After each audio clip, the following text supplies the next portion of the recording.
All right, lads, welcome back to me podcast, Cheaper Than Therapy. Mick Thomas here. How you doing? How are you? You doing all right? Listen, thanks for liking, subscribing, sharing, coming on back. I appreciate that. I appreciate all the love. It's on YouTube. If you want to watch it on YouTube, give me a thumbs up, a thumbs down. Throw in the comments what you like. If I say anything that's not factual, see, that ain't true, Mick Thomas. Here's why. I like to hear that. I like to be proven wrong by you people.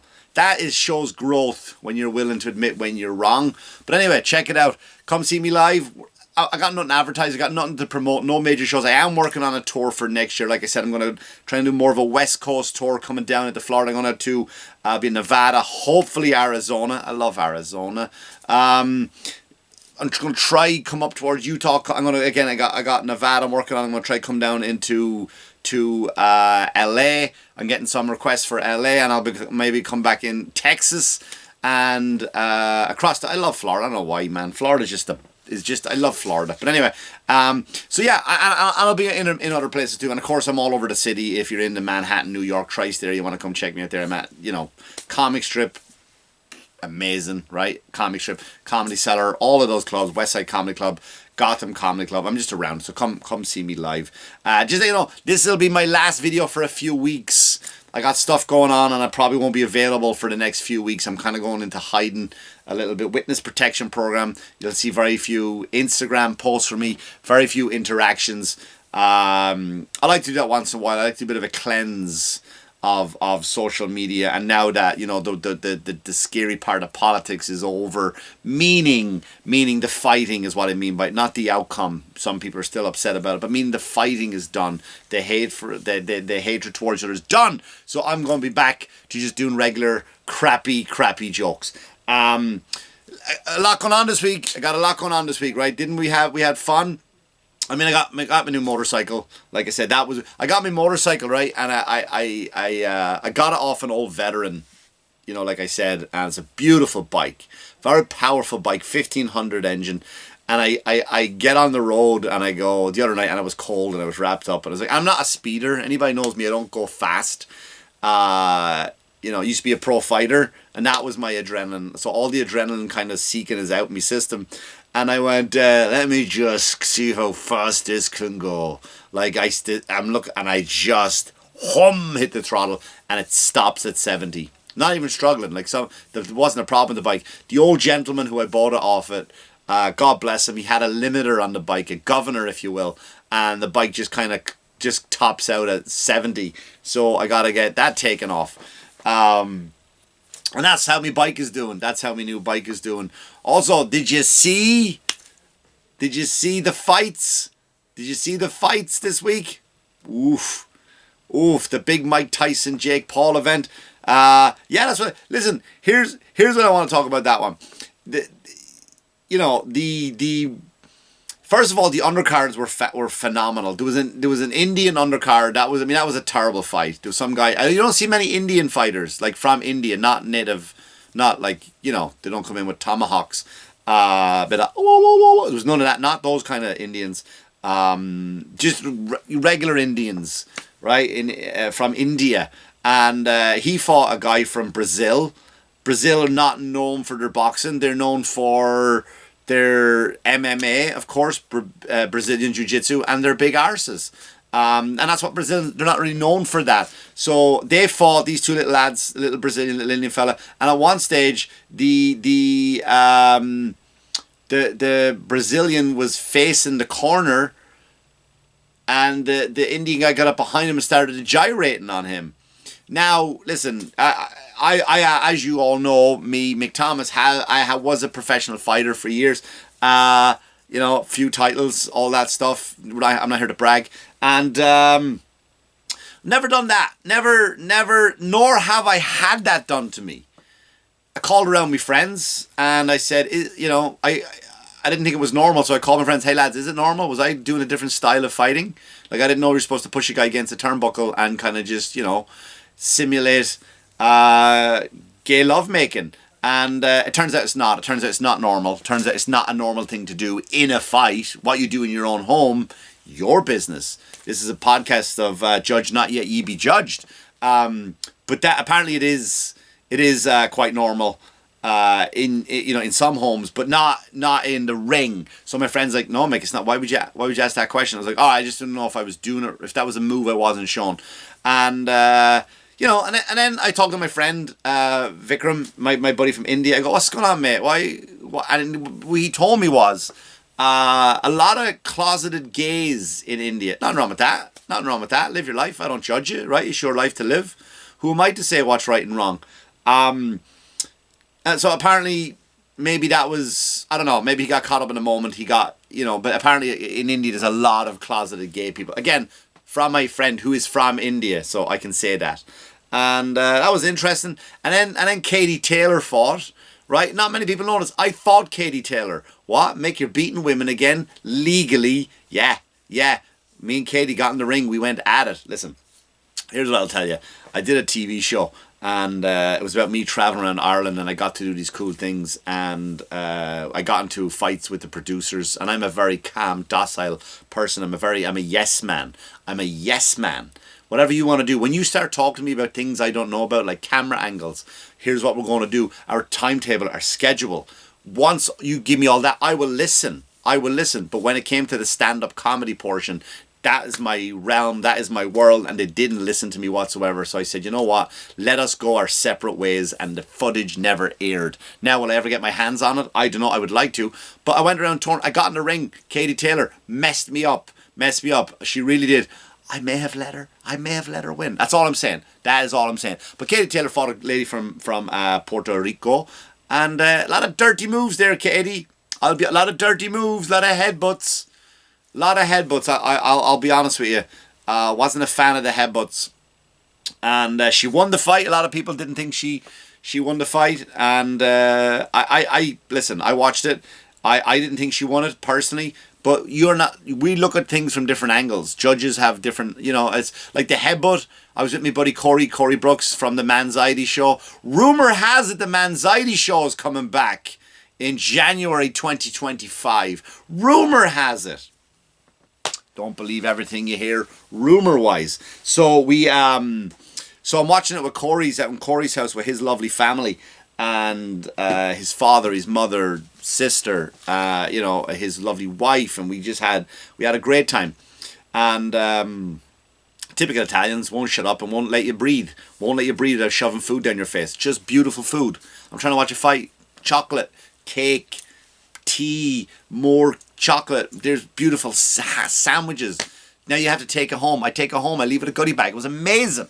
Love Corey's family. So we're watching the fight, and you're asking, well, how? Because judges are little sitting there. They'll have like two buttons, and it'll go, Katie, Puerto Rico. What they see, and at different angles from their angles is different the other. So when I saw the headbutt, it looked like she headbutted her in the chin, but then when you watch it from a different angle, so that's what I'm saying.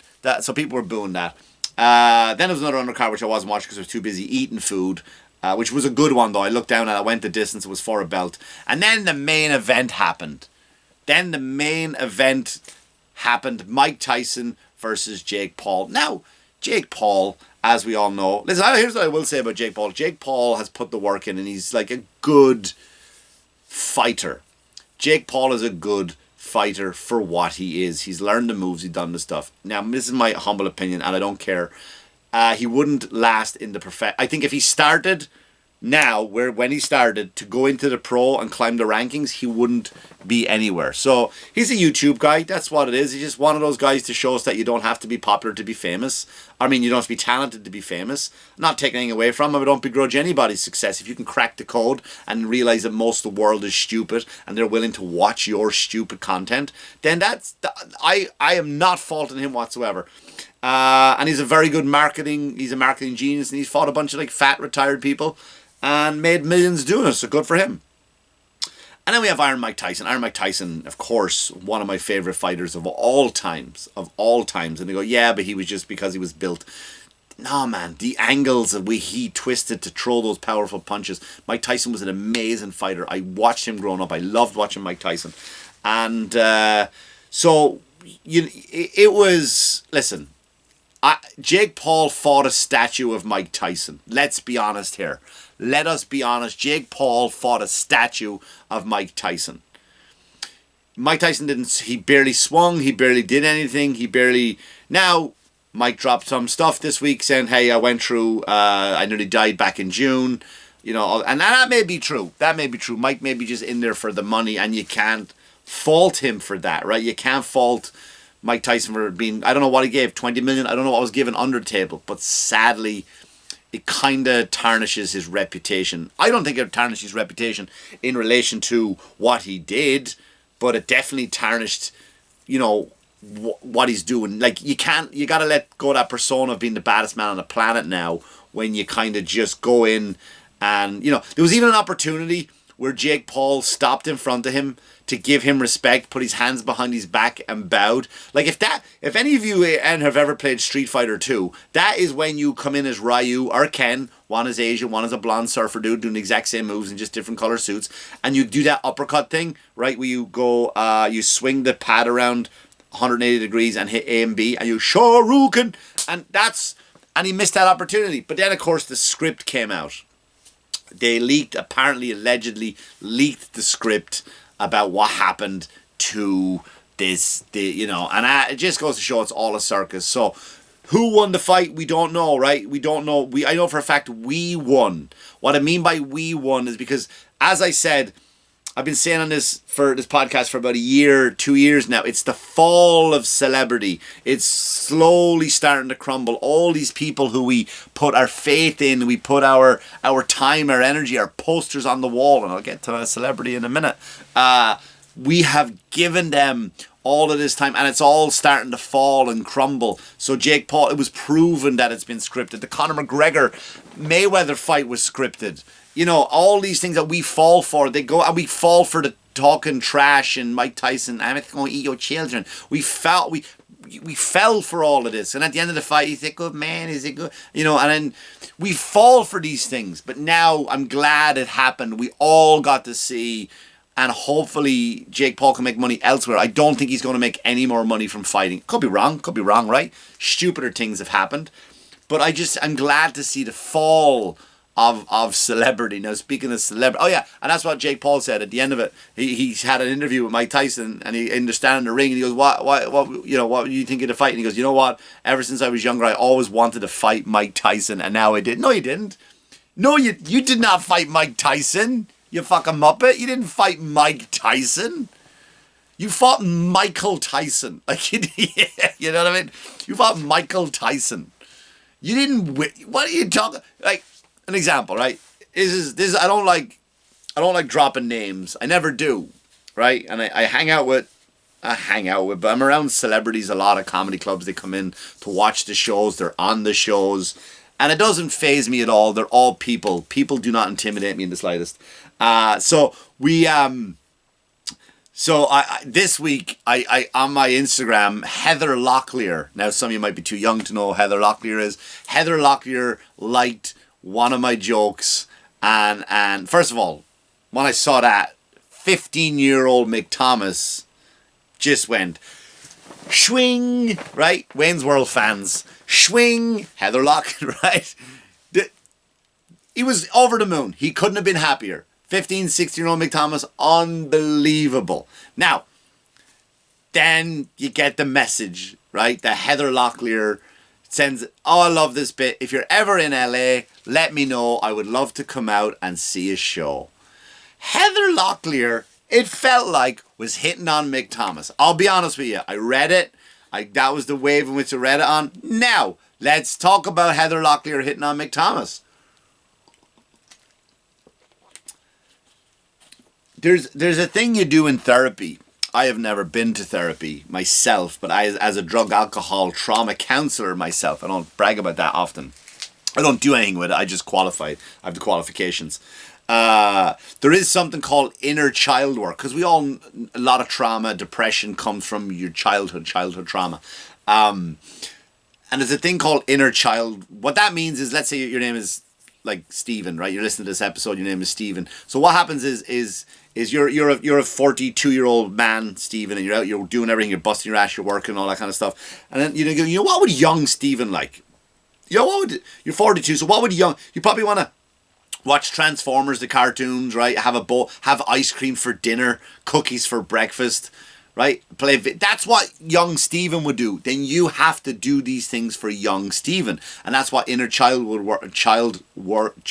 work means. You work on your inner child, and you give him whatever you want. So the inner child work for Mick Thomas surely now must mean I have to go to LA now and sleep with Heather Locklear, right? I mean, don't I? According to the books of psychology, I should be on the next flight to LA, going out for dinner with Heather Locklear, and just, hey Heather, I gotta go out. That's how you do it. So folks, I figured the loophole. If that was the case, so whoever your favorite celebrity was, Megan Fox, right? Or who's that one, that Sweeney one from Utopia, the blonde with the knockers, right? If you want to sleep with her, you can sleep with her. Just wait until she's probably 72. When she's 72, just fly out to LA or wherever she is and go, hey, I love, and she'd be so grateful. She'd be so grateful for you to get with her, and then you can go call your friends up. Told you. Click. Not some of your friends would be dead by then, right? Because you also would be old. But that's how you crack the code. Women too. Chris Hemsworth, ladies, some of you with the surgery you're getting today, you're going to be all plastic anyway by the time, right? You get a 76-year-old Chris Hemsworth, and your plastic knockers and lips are maybe they figured out the lips thing because they haven't figured it out yet. You women are still getting the injections like morons, thinking like I look good and nobody notices, and you get the cat cheekbones. And your thing and your tattoos, and you think you might still have a chance. Go to Australia. You might get a chance to get a chance to spend the night with Thor, right? It's possible. That's the loophole. We look at these celebrities and these people that I would love to sleep with that person. Wait, patience. Go. That's how you nail them. So if I go out to LA in February. And all of a sudden I sleep. Now, Heather Locklear, right? She's 62 and she walks with a cane. If I sleep with Heather Locklear, am I sleeping with Heather Locklear? No, you're not. I don't even think her name is Heather Locklear, right? I'm sleeping with probably Janice Cooperson. Her real name is probably Janice Cooperson, and I didn't even look that up, but Heather Locklear is probably her stage name, and I probably slept with Janice Cooperson, 62 years old with a cane. And I'm not ageist. I don't discriminate against any age. That's not me discriminating. But it's not Heather Locklear. I will not be sleeping with Heather Locklear, just like Jake Paul will not be I will not be sleeping with Heather Locklear, just like Jake Paul did not fight Mike Tyson. That's the conclusion I came to this week. It really is. That's what I came to. So, yeah, man, I gotta go soon, right? Yellowstone is on soon, and everyone's upset about Yellowstone too. That's not, again, give it up. It's the fall of celebrity. We don't care. It's a TV show. It's an amazing TV show. Kevin Costner ain't in it. You're upset that you killed off a person that's not going to be in it. Great show, right? As soon as Yellowstone starts up, for some reason, everyone starts wearing plaid again. Everyone's kind of like, right? Everyone's a bit of a cowboy all of a sudden. Everyone's a bit of a cowboy now that Yellowstone is back. That's what happens. You just walk around, just walk around like, God damn it, Jamie, right? Just your voice gets more gravelly for some reason. Yellowstone, great show. Go watch it. I'm having a good time watching Yellowstone. And that's what I'm going to do. So that's how I'm going to end this week's episode, just by chatting. So yeah, I will be gone. I will probably still do podcasts through audio. But I know the next week, the next 2 weeks, 3 weeks, there won't be, I might get a chance to sneak one, but it won't be any video. I'll be also locked away in that time. I have 9 hours of stand-up footage, 9 hours of high resolution, really nice quality stuff. So I'm going to edit all that myself, 9 hours of footage, and I'm going to put it all, start putting it all online again, put it all on Reels. People ask me, where can we see more of your stuff? And I'm going to put up 9 hours of stuff I no longer do anymore. So you are going to get a lot of awful content from Mick Thomas. But But anyway, so that's until I see you again, folks. Listen, stay in touch, whatever. I will not be on social media that much.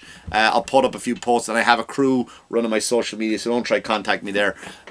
You won't get me. For those of you who have my number, you're meant to have my number. For those of you who don't have my number, there's a reason I didn't give you my number. Anyway, so thanks for liking, subscribing, sharing, and coming on back. I do appreciate it, as always. As always, wash your hands, you dirty fuckers. Good luck to you. Good luck to you.